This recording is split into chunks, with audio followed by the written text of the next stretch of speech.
শ্যামকানু মহন্ত আৰু হৃদায়ত শৰ্মাক গ্ৰেপ্তাৰ কৰিছে। এই প্ৰসংগত আমাৰ অসমৰ মুখ্যমন্ত্ৰী মহোদয়ক আমি আন্তৰিকতাৰে ধন্যবাদ জ্ঞাপন কৰিছোঁ। আৰু ইয়াৰ লগতে আমি আৰু এটা কথা ক'ব বিচাৰিছোঁ যে অসমৰ ৰাইজ এই মুহূৰ্তত ইমান উৎফুল্লিত হোৱাৰ কিন্তু প্ৰয়োজন নাই। শ্যামকানু মহন্ত হৃদায়ত শৰ্মাক কেৱল মাত্ৰ গ্ৰেপ্তাৰহে কৰিছে, তেওঁলোকক এতিয়ালৈকে শাস্তি প্ৰদান কৰা নাই। গতিকে আমি দাবী উত্থাপন কৰিছোঁ শ্যামকানু মহন্ত হৃদায়ত শৰ্মাৰ লগতে জুবিন গাৰ্গৰ মৃত্যুৰ লগত জড়িত হৈ থকা প্ৰতিজন ব্যক্তিক কঠোৰৰ পৰা কঠোৰতকৈ শাস্তি প্ৰদান কৰক। দ্বিতীয়তে আমি আৰু এটা কথা ক'ব বিচাৰিছোঁ যে জুবিন গাৰ্গৰ মৃত্যু এক সাধাৰণ মৃত্যু নহয়। এই মৃত্যু যে এক পৰিকল্পিত হত্যাকাণ্ড, সেই কথাটো ইতিমধ্যে অসমৰ ৰাইজে সকলোৱে কৈছে। আৰু সেইটো কাৰণে আমি কৈছোঁ যে শ্যামকানু মহন্তক হৃদায়ত শৰ্মাক কেৱল মাত্ৰ গ্ৰেপ্তাৰ কৰিলে নহ'ব, হয় তেওঁলোকক ৰাজহুৱাকৈ ফাঁচি দিয়ক, নহয় তেওঁলোকক কিন্তু এনকাউণ্টাৰ কৰক। আৰু জুবিন গাৰ্গৰ মৃত্যুৰ লগত যিসকল ব্যক্তি জড়িত হৈ আছিলে প্ৰতিজন ব্যক্তিক গ্ৰেপ্তাৰ কৰি কঠোৰতকৈ কঠোৰ শাস্তি প্ৰদান কৰিব অসম চৰকাৰে লাগিব। কাৰণ অসমৰ এটা আজি উজ্জ্বল নক্ষত্ৰ শেষ কৰি দিলে। গতিকে আমাৰ অসমৰ ৰাইজে এটা ধৈৰ্য ধৰি থকা সময় নাই, যি হ'ব অতি সোনকালে হ'ব লাগিব। আৰু সেইটো কাৰণে কৈছোঁ যে ফাষ্ট ট্ৰেক আদালতৰ জৰিয়তে গোটেই বিষয়টো বিচাৰ কৰি দোষীক কঠোৰৰ পৰা কঠোৰ শাস্তি প্ৰদান কৰিবৰ কাৰণে আমি দাবী উত্থাপন কৰিছোঁ। শ্যামকানু মহন্ত আৰু হৃদায়ত শৰ্মাক গ্ৰেপ্তাৰ কৰিছে। এই প্ৰসংগত আমাৰ অসমৰ মুখ্যমন্ত্ৰী মহোদয়ক আমি আন্তৰিকতাৰে ধন্যবাদ জ্ঞাপন কৰিছোঁ। আৰু ইয়াৰ লগতে আমি আৰু এটা কথা ক'ব বিচাৰিছোঁ যে অসমৰ ৰাইজ এই মুহূৰ্তত ইমান উৎফুল্লিত হোৱাৰ কিন্তু প্ৰয়োজন নাই। শ্যামকানু মহন্ত হৃদায়ত শৰ্মাক কেৱল মাত্ৰ গ্ৰেপ্তাৰহে কৰিছে, তেওঁলোকক এতিয়ালৈকে শাস্তি প্ৰদান কৰা নাই। গতিকে আমি দাবী উত্থাপন কৰিছোঁ শ্যামকানু মহন্ত হৃদায়ত শৰ্মাৰ লগতে জুবিন গাৰ্গৰ মৃত্যুৰ লগত জড়িত হৈ থকা প্ৰতিজন ব্যক্তিক কঠোৰৰ পৰা কঠোৰতকৈ শাস্তি প্ৰদান কৰক। দ্বিতীয়তে আমি আৰু এটা কথা ক'ব বিচাৰিছোঁ যে জুবিন গাৰ্গৰ মৃত্যু এক সাধাৰণ মৃত্যু নহয়।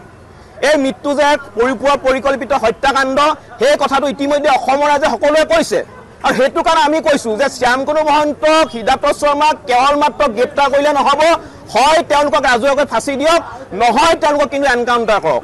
আৰু জুবিন গাৰ্গৰ মৃত্যুৰ লগত যিসকল ব্যক্তি জড়িত হৈ আছিলে প্ৰতিজন ব্যক্তিক গ্ৰেপ্তাৰ কৰি কঠোৰতকৈ কঠোৰ শাস্তি প্ৰদান কৰিব অসম চৰকাৰে লাগিব। কাৰণ অসমৰ এটা আজি উজ্জ্বল নক্ষত্ৰ শেষ কৰি দিলে। গতিকে আমাৰ অসমৰ ৰাইজে এটা ধৈৰ্য ধৰি থকা সময় নাই, যি হ'ব অতি সোনকালে হ'ব লাগিব। আৰু সেইটো কাৰণে কৈছোঁ যে ফাষ্ট ট্ৰেক আদালতৰ জৰিয়তে গোটেই বিষয়টো বিচাৰ কৰি দোষীক কঠোৰৰ পৰা কঠোৰ শাস্তি প্ৰদান কৰিবৰ কাৰণে আমি দাবী উত্থাপন কৰিছোঁ। শ্যামকানু মহন্ত আৰু হৃদায়ত শৰ্মাক গ্ৰেপ্তাৰ কৰিছে। এই প্ৰসংগত আমাৰ অসমৰ মুখ্যমন্ত্ৰী মহোদয়ক আমি আন্তৰিকতাৰে ধন্যবাদ জ্ঞাপন কৰিছোঁ। আৰু ইয়াৰ লগতে আমি আৰু এটা কথা ক'ব বিচাৰিছোঁ যে অসমৰ ৰাইজ এই মুহূৰ্তত ইমান উৎফুল্লিত হোৱাৰ কিন্তু প্ৰয়োজন নাই। শ্যামকানু মহন্ত হৃদায়ত শৰ্মাক কেৱল মাত্ৰ গ্ৰেপ্তাৰহে কৰিছে, তেওঁলোকক এতিয়ালৈকে শাস্তি প্ৰদান কৰা নাই। গতিকে আমি দাবী উত্থাপন কৰিছোঁ শ্যামকানু মহন্ত হৃদায়ত শৰ্মাৰ লগতে জুবিন গাৰ্গৰ মৃত্যুৰ লগত জড়িত হৈ থকা প্ৰতিজন ব্যক্তিক কঠোৰৰ পৰা কঠোৰতকৈ শাস্তি প্ৰদান কৰক।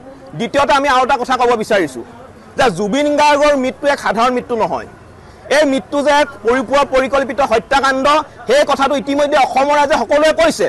আৰু সেইটো কাৰণে আমি কৈছোঁ যে শ্যামকানু মহন্তক হৃদায়ত শৰ্মাক কেৱল মাত্ৰ গ্ৰেপ্তাৰ কৰিলে নহ'ব, হয় তেওঁলোকক ৰাজহুৱাকৈ ফাঁচি দিয়ক, নহয় তেওঁলোকক কিন্তু এনকাউণ্টাৰ কৰক। আৰু জুবিন গাৰ্গৰ মৃত্যুৰ লগত যিসকল ব্যক্তি জড়িত হৈ আছিলে প্ৰতিজন ব্যক্তিক গ্ৰেপ্তাৰ কৰি কঠোৰতকৈ কঠোৰ শাস্তি প্ৰদান কৰিব অসম চৰকাৰে লাগিব। কাৰণ অসমৰ এটা আজি উজ্জ্বল নক্ষত্ৰ শেষ কৰি দিলে। গতিকে আমাৰ অসমৰ ৰাইজে এটা ধৈৰ্য ধৰি থকা সময় নাই, যি হ'ব অতি সোনকালে হ'ব লাগিব। আৰু সেইটো কাৰণে কৈছোঁ যে ফাষ্ট ট্ৰেক আদালতৰ জৰিয়তে গোটেই বিষয়টো বিচাৰ কৰি দোষীক কঠোৰৰ পৰা কঠোৰ শাস্তি প্ৰদান কৰিবৰ কাৰণে আমি দাবী উত্থাপন কৰিছোঁ।